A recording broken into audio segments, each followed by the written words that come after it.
말씀은 마가복음 12장 1절로 12절까지 하나님 말씀입니다. 예수께서 비유로 그들에게 말씀하시되 한 사람이 포도원을 만들어 산울타리로 두르고 즙 짜는 틀을 만들고 망대를 지어서 농부들에게 새로 주고 타국에 갔더니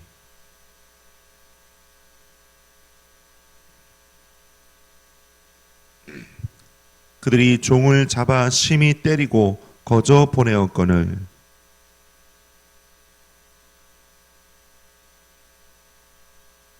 또 다른 종을 보내니 그들이 그를 죽이고 또 그 외 많은 종들도 더러는 때리고 더러는 죽인지라.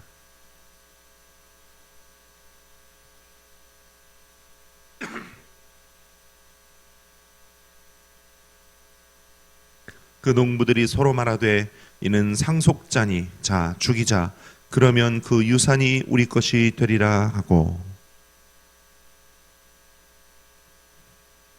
포도원 주인이 어떻게 하겠느냐 와서 그 농부들을 진멸하고 포도원을 다른 사람들에게 주리라.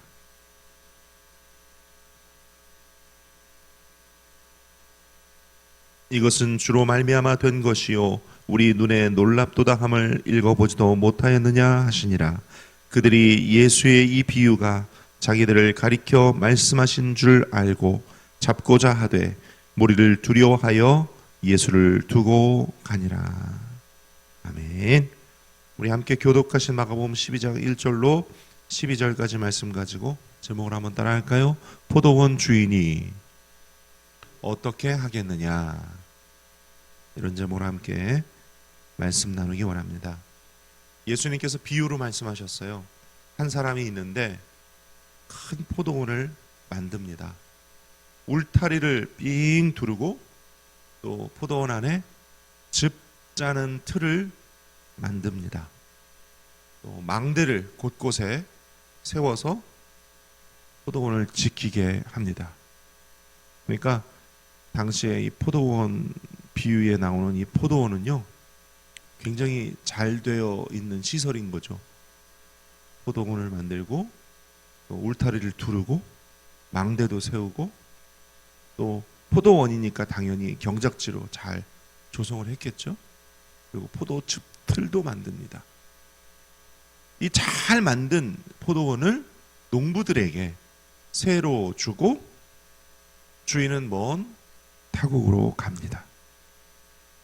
예수님께서 이 비유를 들 당시에 이 유대 지역의 이 고산지대, 유대 지역의 고산지대 그러면 주로 이제 갈릴리 지역 이런 데를 말하는데 이 고산지대에 로마 사람들이 땅을 가지고 있고 그 다음 갈릴리 사람들에게 소작농을 주는 경우가 흔했답니다. 그래서 예수님께서 이렇게 비유로 말씀하신 것이 그 당시의 모습들을 그냥 그대로 잘 보여주는 것이기 때문에 아마 듣는 사람들이 이해하기가 쉬웠을 것이다. 예수님은 듣기 쉽고 잘 이해하기 좋은 비유를 들으셨던 거죠. 특히 유대인 지도자들에게 아주 현실감으로 와닿는 그런 비유였을 것이다. 왜냐하면 농부들에게 새를 주었다라고 하는 것이 당시 새를 주고 그 다음에 새를 받고 소출을 거둔다고 하거든요. 소출을 거두고 받고 하는 이렇게 주거니 받거니 하는 이런 상황들을 너무도 잘 아는 유대인 지도자들에게는 아마 현실성 있게 와닿는 비유의 말씀이었을 것이다 하는 것입니다. 2절에 보니까 때가 이름에 그랬어요. 포도원의 결실을 거두는 때가 이르렀습니다. 이스라엘의 포도 열매를 결실로 거두는 때는 지금으로 말하면 9월달쯤이라고 그래요. 그 9월달 포도원이 결실을 거두고 이제 그 소출을 거두고 소출의 일부를 주인이 가져가야 할 때가 이름에 종들을 보냅니다. 종을 보냈는데 농부들이 어떻게 해요? 심히 때리고 돌려보냅니다. 다시 종을 또 보냅니다. 어떻게 해요? 심히 또 때립니다. 머리에 상처를 내고 능욕합니다. 다시 또 종을 보냅니다. 그 다음 어떻게 해요? 보낸 종을 죽입니다. 또 그 외에 많은 종들을 보냈는데 그들도 다 때리기도 하고 죽이기도 했답니다. 포도원 주인이요, 마지막으로 자기 아들을 보냅니다. 아들을 보내면서 포도원 주인이 스스로 뭐라고 그래요? 내 아들은 존대하리라. 내 아들은 존대하겠지. 그런데 농부들이 어떻게 합니까? 그 아들을 때리고 죽이고 포도원 바깥으로 내던지면서 뭐라고 그래요? 상속자인이 죽이자. 상속자를 죽이면 이것은 우리 것이 되리라. 너무 악하지 않습니까? 너무 악하죠? 자, 그러면 그 다음 포도원 주인이 어떻게 할까요? 그 다음 포도원 주인이 가만히 있을까요? 어떻게 합니까? 돌아와서 농부들을 진멸했다고 예수님은 비유로 말씀하고 계세요. 어떻게 했다고요? 진멸했다. 이 비유의 말씀을 아마 하자마자 이 비유를 듣는 유대인 종교 지도자들은 아마 이 비유가 바로 무슨 내용인지를 그들은 바로 알았을 것입니다. 포도원의 주인이 있고 그리고 농부들은 세를 맡아 일하는 사람들이었는데 그들이 종들을 죽이고 아들마저 죽이고 자기들이 주인 행세를 하는 것이죠. 자기들이 주인 행세를 하는 것이죠. 하나님께서 이 비유를 예수님 입술을 통하여 이스라엘에게 주실 때에는 그들 마음에 찔림이 있었을 것이다. 포도원은 이스라엘을 말하는 것이고 포도원에서 일하는 농부들은 이스라엘의 지도자들을 말하는 것입니다. 소출은 이스라엘이 하나님 앞에 그들의 삶을 통해 무엇을 통해? 그들의 삶을 통해 제사뿐만이 아닙니다. 그들의 삶을 통해 하나님께 올려드려야 할 삶의 제사. 그 삶의 제사가 무언가 소출이 있고 하나님께 드리는 것이 있어야 함에도 불구하고 그들은 특별히 그 종교 지도자들은 제가 화요일날 내 집은 만민이 기도하는 집이라 설교에서 말씀드렸던 것처럼 자신들의 이익만을 취하고 그렇죠?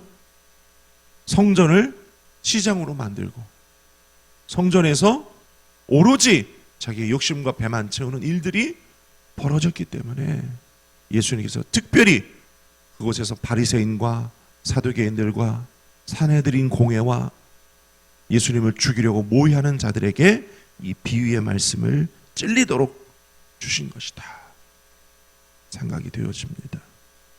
예수님께서 말씀하시고 싶으셨던 내용 세 가지 오늘 나누면서 주님께서 우리에게도 주시는 말씀의 은혜 나누기 원합니다. 첫째로 예수님은 포도원의 주인이시라는 내용입니다. 1절과 7절을 한번 읽어보겠습니다. 1절 시작. 예수께서 비유로 그들에게 말씀하시되 한 사람이 포도원을 만들어 산울타리로 두르고 집자는 틀을 만들고 망대를 지어서 농부들에게 새로 주고 타국에 갔습니다. 7절 그 농부들이 서로 말하되 이는 상속자니 자 죽이자 그러면 그 유산이 우리 것이 되리라 하고 그랬습니다. 예수님께서 비유로 말씀하신 내용들을 유대 종교 지도자들이 금방 깨달았을 거예요. 포도원은 이스라엘을 말하는 거고 거기서 일하는 농부들은 자기들을 말하는 거고 그 다음 아들을 보내었는데 그 아들을 유산의 상속자다. 그를 죽이면 이것이 우리 것이 된다 라고 하면서 죽이는 그들의 모습이 바로 유대인 종교 지도자들이다. 하나님께서 이스라엘을 세우시고요 이스라엘 지도자들에게 이스라엘 포도원을 맡기셨습니다. 근데 그 종들이 그 농부들이 뭘 합니까? 잘 다스려야 되잖아요. 그렇죠? 그리고 때가 이르고 거두면 주인에게 보낼 것은 보내고 해야 되지 않습니까? 그런데 보낼 것을, 소출의 일부를, 세를 받으러 보낸 종들을 때리고 죽이고 아들마저도 죽였습니다. 예수님을 죽이려고 하고 있습니다. 그들은 사악하고 추악한 농부들입니다. 포도원의 주인은 농부들이 아닙니다. 원래 주인은 따로 있었고, 그리고 원래 주인은 바로 그 아들입니다. 예수님은 이스라엘의 주인이요, 예수님은 하나님의 아들이시고, 그것을 부정하고 예수님을 죽이려고 하는 유대 종교 지도자들에게 예수님은 이 비유로 말씀을 하시는 겁니다. 오늘날에도요, 우리 믿는 자들, 신앙 공동체, 교회의 주인은 예수님이십니다. 하나님이 교회의 주인이십니다. 한 개인이 아닙니다. 교회는 하나님의 것입니다. 잊지 마시기를 바랍니다. 두 번째, 포도원의 소출을 예수님은 찾으십니다. 2절을 함께 읽습니다. 시작. 때가 이름에 농부들에게 포도원 소출 얼마를 받으려고 한 종을 보내니 그랬습니다. 때가 이름에 주인은 농부들에게서 소출을 받기를 원합니다. 왜요? 세를 주었으니까.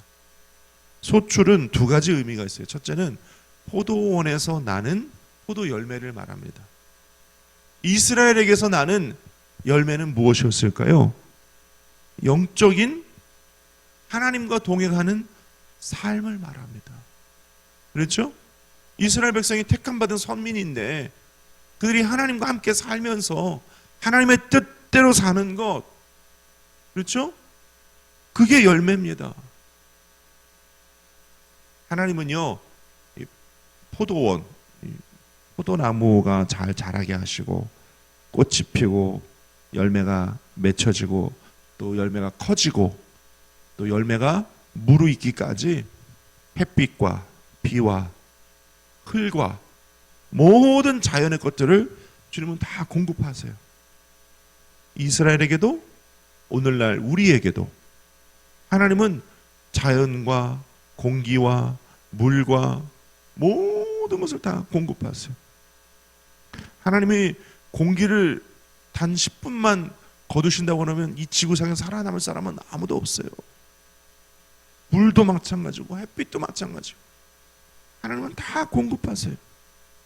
그래 자연의 법칙에 의해서 포도가 자라고 열매 맺고 그 결실을 딸 수 있는 것처럼 우리 인간의 삶에서도, 우리 신앙인의 삶에서도, 우리 교회 안에서도 마치 자연의 법칙에 의해 포도가 자라고 때가 되면 포도를 거두는 것처럼 우리 삶에도 시간이 지나고 때가 되면 하나님께 드릴 것이 있어야 될 줄로 믿습니다.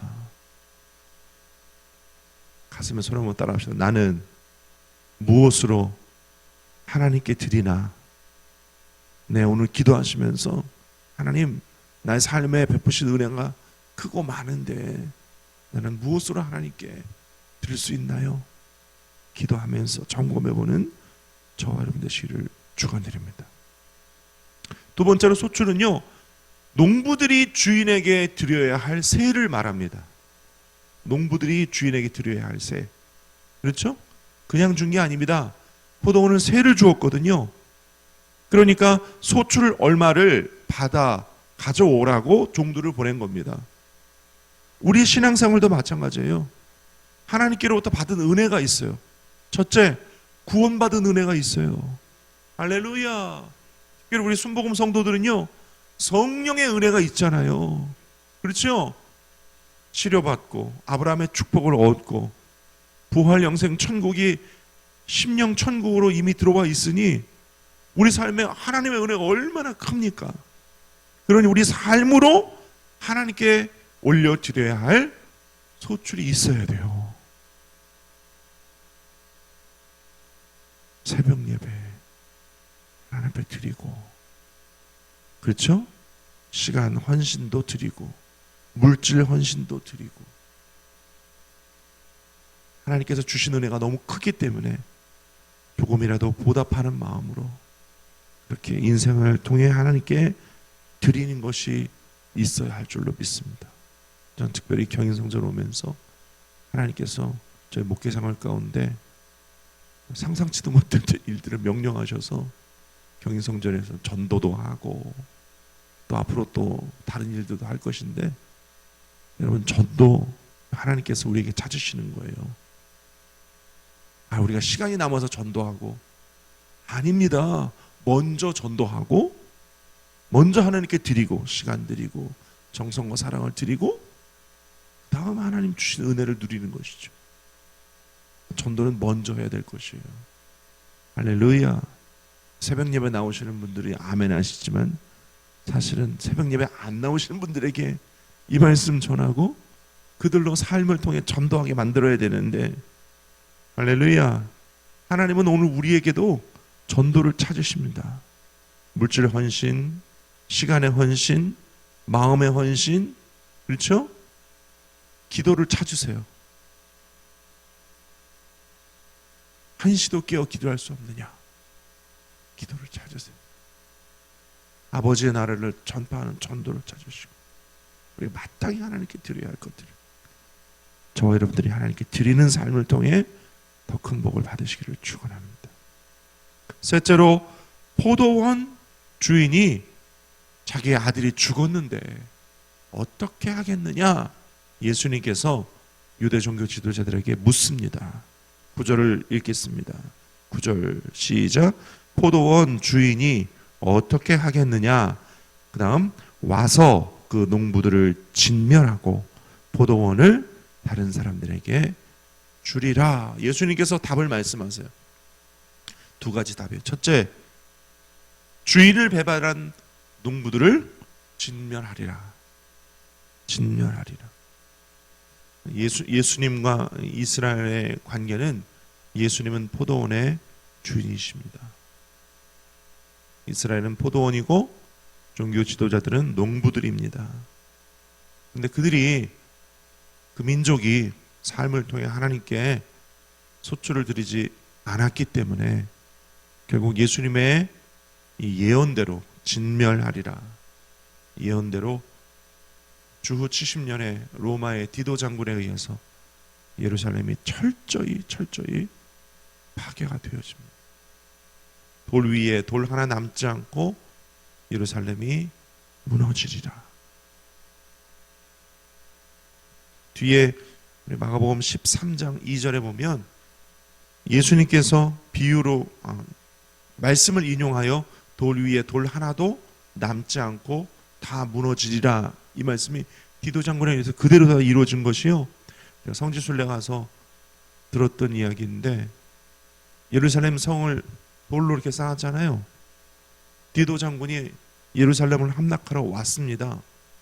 그리고 성 안에 있는 많은 건물들, 가옥들을 불태웠어요. 불태웠는데 밤에 불태우면서 보니까 그 불길의 열기에 의해서 유대인들이 그 성벽에 금을 칠해놨는데 그 금이 녹습니다. 금이 녹아가지고 돌과 돌 틈 사이로 그 금물이 들어가니까 나중에 로마의 군병들이, 금이잖아요, 돌과 돌, 성벽을 쌓았던 돌과 돌 틈 사이에 들어갔던 금을 캐내기 위해서 예루살렘 성벽을 모조리 다 무너뜨립니다. 돌과 돌 틈 사이에 있는 그 금을 계속 가져가려고. 실제로 디도 장군의 예루살렘 성 함락 시에 실제로 돌 위에 돌 하나 남지 않고 로마 군인들이 돌을 다 무너뜨려서 금을 다 캐가고 예루살렘 성은 완전히 돌 위에 돌 하나 남지 않고 다 무너졌어요. 예수님의 예언대로 이루어졌어요. 오늘날 우리에게도 이 말씀은 무서운 말씀입니다. 하나님께서 우리 경인성전에 주신 사명이 있습니다. 충성되게 감당하고 내가 무엇을 어떻게 이게 아니라 하나님만 바라보고 하나님이 시키신 것이 있다면 그냥 아멘하고 기도하고 예배하고 전도하고 그다음 뭐 다른 거 있습니까? 없어요. 기도, 예배, 전도 주님이 원하시는 그 전부입니다. 말씀 집에서 우리가 말씀 묵상하고 그렇죠? 하나님께서 우리 경인성전에게 너무 감사하게 다른 여의도순복음교회 다른 지성전들은 유튜브 채널을 안 하거든요. 유일하게 우리 경인성전은 공식 채널이 있어요. 거기 또 성경 공부를 전도사님이 잘 올려놓으셨어요. 그렇죠? 집에서도 유튜브를 통해 성경 공부 잘 할 수 있도록 때만 되면 만들어서 올려놓고 계세요. 얼마나 감사한 일이에요. 너무나도 잘 만들어서 올려놓으시기 때문에 집에서도 시간 들여서 하나님 앞에서 말씀 공부할 수 있고 그렇죠? 공예배에 오셔서 또 예배 드릴 수 있고 할렐루야. 하나님께서 우리에게 명령하신 것이 있어서 또 열심히 전도의 사명도 함께 모여서 기도하고 나가서 할 수 있고 원하시는 것은 그거예요. 특별한 거 없어요. 근데 하나님께서 말씀하세요. 경인성전 이거 열심히 해라. 아니면 어떻게 되리라? 이 무서운 말씀이에요. 오늘 본문의 9절에 보니까 포도원을 다른 사람에게 주리라 그랬어요. 이스라엘이요 실제로 그들이 예수 그리스도를 죽이고 난 뒤에 그들이 선민 자격을 박탈당했어요. 그러고 난 뒤에 이방인들에 의해서 지금까지 복음이 지구를 돌고 돌아 전파되고 있습니다. 우리가 정말 무섭게 이 말씀을 받아들여야 되는 것은 하나님은요 촛대를 옮기신다는 사실이에요. 촛대를 옮기신다.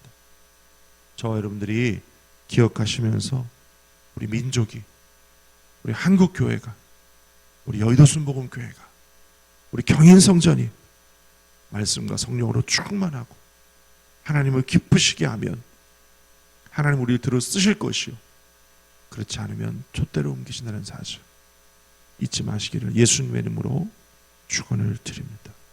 우리가 전도하는 이유가 그것이고 우리가 열심을 품고 예배에 나와서 하나님을 예배하는 이유가 그것입니다. 여러분 꼭 기억하시기를 축원드립니다. 지난주에 3부 예배 때 제가 이곳에서 설교하면서요 2층에 계신 한 자매님을 봤어요.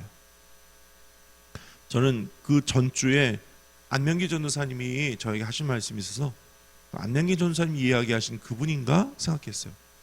예배를 마치고 나가면서 처음 보는 자매님이시길래 말을 걸었어요. 혹시 안명기 전도사님 만나셨던 분 아니세요? 했더니 아니에요 하시더라고요.